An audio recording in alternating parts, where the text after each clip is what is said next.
நண்பர்கள் மற்றும் சகோதர சகோதரிகள், தாய்மார்கள், தந்தைமார்கள் அனைவருக்கும் என்னுடைய பணிவு கலந்த அன்பான வணக்கத்தை தெரிவித்துக் கொள்கிறேன். நாம் இந்த பதிவில் பார்க்கவிருப்பது இந்த வார ராசி பலன்கள்.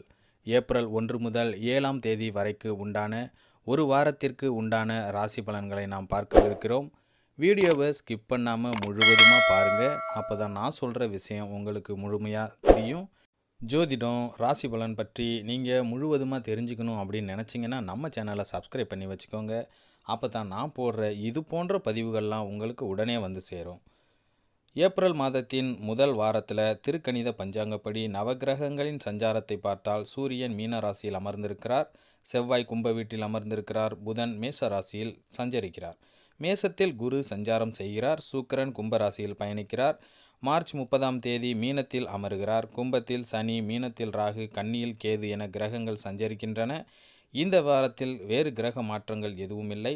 சந்திரன் இந்த வாரம் விருச்சகம், தனுசு, மகரம் ஆகிய ராசிகளில் பயணம் செய்கிறார். மீனம், மேஷம், ரிஷபம், மிதுனம் ஆகிய ராசிக்காரர்களுக்கு சந்திராஷ்டமம் உள்ளதால் இந்த வாரம் நீங்கள் கவனமாக இருக்க வேண்டும். இந்த வார கிரகங்களின் சஞ்சார கூட்டணி பார்வைகளால் மேஷம் முதல் மீனம் வரைக்கு உண்டான 12 ராசிக்காரர்களுக்கும் யாருக்கு அதிர்ஷ்டம் அதிகரிக்கும், சுப விரய செலவுகள் யாருக்கு வரும் என்று இந்த பதிவில் நாம் பார்க்கலாம். கும்பம் ராசி அன்பர்களுக்கு சூரியன் உங்கள் ராசிக்கு 2ஆம் இடத்தில் அமர்ந்திருக்கிறார். அதனால் அலுவல் சுமையும் அலைச்சலும் உங்களுக்கு சிரமத்தை ஏற்படுத்தும். ஆனால் அது தவிர்க்க முடியாத ஒன்று. குடும்ப நலனுக்காக நீங்கள் இரவு பகலாக பார்த்து உழைப்பீர்கள்.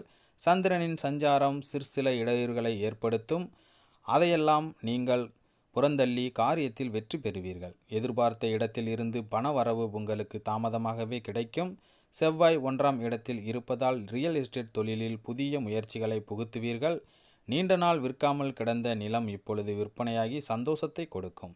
புதன் 4ஆம் இடத்தில் இருக்கிறார். அதனால் வேடிக்கையாக பேசி வாடிக்கையாளர்களை கவர்ந்து எடுப்பீர்கள். கூட்டு தொழிலுக்காக ஒப்பந்தத்தில் கையெழுத்து போடும் சூழல் உண்டாகும்.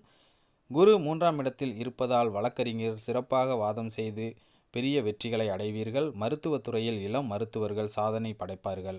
சுக்கிரன் 1 மற்றும் 2ஆம் இடத்தில் இருப்பதால் குடும்பத்தில் இருந்த குழப்பங்கள் நீங்கி மகிழ்ச்சி தாண்டவமாடும்.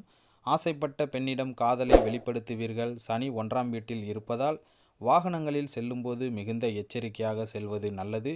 இரும்பு தொழில் சற்று சறுக்கலாக நடக்கும். ராகு 2ஆம் இடத்தில் இருப்பதால் கடன் சுமையால் கஷ்டப்படுவீர்கள். கேது 8ஆம் இடத்தில் இருக்கிறார். அதனால் வீட்டு விவகாரத்தை வெளியில் கொண்டு செல்லாதீர்கள். அதனால் பெரிய பிரச்சனையை சந்திக்க நேரிடும். அன்பர்களே, இத்துடன் இந்த பதிவு நிறைவடைகிறது.